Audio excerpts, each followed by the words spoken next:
আমার চেয়ে বয়সে বড়, তিনি যদি আমাকে নর্দমা বলে আনন্দ পেয়ে থাকেন, আমি তাকে শুভেচ্ছা জানাই।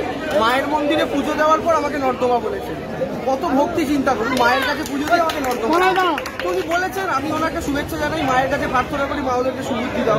বলছি আপনার নাম পার্টি তালিকায় প্রকাশ পেয়েছে, কিন্তু বিজেপির এখনো নাম প্রকাশ করতে পারেন, কিন্তু কালকে অভিজিৎ গঙ্গোপাধ্যায় মন্দিরে এসে পুজো দিয়ে গেছেন, কিন্তু তারপরে আপনি এলেন, কি বলবেন? এবং কোনোদিন দেখেছেন ক্যান্ডিডেটের নাম অ্যানাউন্স করেনি পার্টি, কিন্তু ক্যান্ডিডেট চলে এসেছে।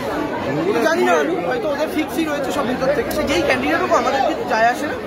বরং আমরা মনে করি বিজেপি যাকে ক্যান্ডিডেট করতে ভাবছে তিনি প্রার্থী হলে আমাদের খুব সুবিধা হয়।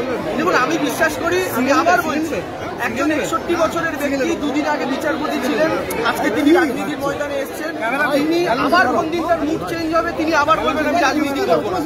মানুষ যদি ভোট দেন ওনাকে, তারপরে কপাল চাপড়াতে হবে। তা আমাকে যদি মানুষ নির্বাচিত করেন, 5টা বছর পাশে পাবেন, একটা 28 বছরের ছেলে ছুটে ছুটে প্রত্যেকটা বাড়ি কাজ করতে পারবো, বলে আমার এই ভরসা নিজের উপরে। মায়ের কাছে বললাম, বাংলার মানুষ তাদের প্রত্যেকের যারা মায়েরা কাকিমারা আছেন বাড়িতে, তারা প্রত্যেকে ভালো থাকুন, তমলুকের মানুষেরা ভালো থাকুন, এবং এই জিনিসটা চাইলাম যে তমলুকের মানুষ যেন সঠিক প্রার্থীকে নির্বাচিত করেন, তাদের জন্য যে ভালো হবে। মা যদি মনে করেন আমি তাদের জন্য কাজ করতে পারবো, মা আমাকে জেতাবেন, নাহলে অন্য কাউকে জেতাবেন। মায়ের কাছে আমি বলেছি, মাই দায়িত্ব তোমার, তুমি ভালো প্রার্থীকে জিতিও।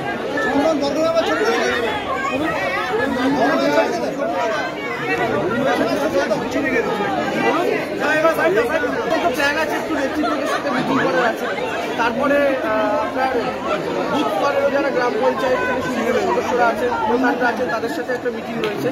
আজকে আপাতত এই কটা প্ল্যানিং, কাল থেকে জেলা সফর, কাল থেকে বিভিন্ন বিধানসভা সিটে সফর শুরু হবে। মোট কথা আমি আবার বলছি আপনাদের যে আমরা কিন্তু নিশ্চিত, এখন থেকে আমরা ভিক্টরি সাইন দেখাচ্ছি, আমরা কিন্তু নিশ্চিত আমরা জিতছি।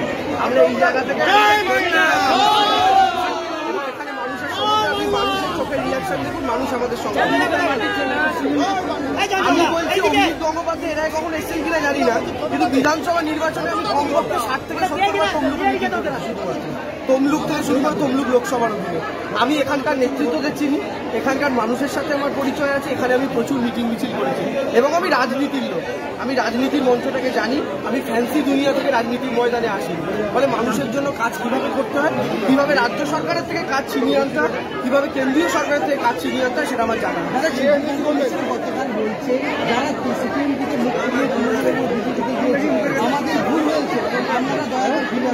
সিপিএমের কাছে কেউ ফিরবে না, এটা সিপিএম এর নেতারাও নিজে জানেন, কারণ তারা নিজেদের সর্বনাশ নিজেরা করেছে, নিজেদের পুরো ভোটটা বিজেপিতে বিলিয়ে দিয়েছে। আমরা তো বলিনি বিজেপিতে বিলিয়ে দিই, সূর্যকান্ত বাবুরাই বিলিয়ে দিয়েছে, তাদের শুভেচ্ছা দিয়েছে। সিএ হলো এনআরসির একটা ফাঁদ।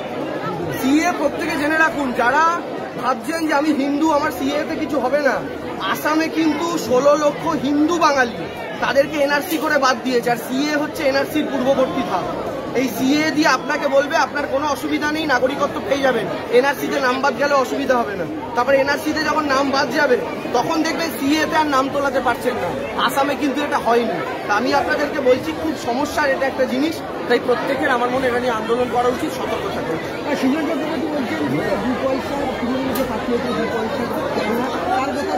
সুজনবাবুও 2 পয়সা বলেছেন, শুভেন্দুবাবু নর্দমা বলেছেন। দেখুন, আমি কাউকে এখনো আক্রমণ করিনি, ব্যক্তিগত স্তরে আক্রমণ করিনি। আমার থেকে বড় বড় নেতা সুজনবাবু আমাকে 2 পয়সা দাম দিচ্ছেন, আমি খুব খুশি। আমাকে 1 পয়সা বলেন, আরো 1 পয়সা বেশি বলেছেন। আর শুভেন্দুবাবু তিনি আমাকে নর্দমা বলেছেন। তো নর্দমা বলুন, 2 পয়সা বলুন, আমি নর্দমা যদি বলি, আমি যদি 2 পয়সা হই, আমি 2 পয়সা নিয়েই মানুষের কাছে যাবো। মানুষ 2 পয়সা গ্রহণ করে নাকি মানুষ অন্য কিছু গ্রহণ করে, সেটা মানুষ বিবেচনা করবে। আমি তাদেরকে আবার শুভেচ্ছা জানাচ্ছি, আপনাকে আমায় যত খুশি গালাগাল করুন, আমি স্বাগত জানাচ্ছি। সব বিচার বর্গভীমা মা।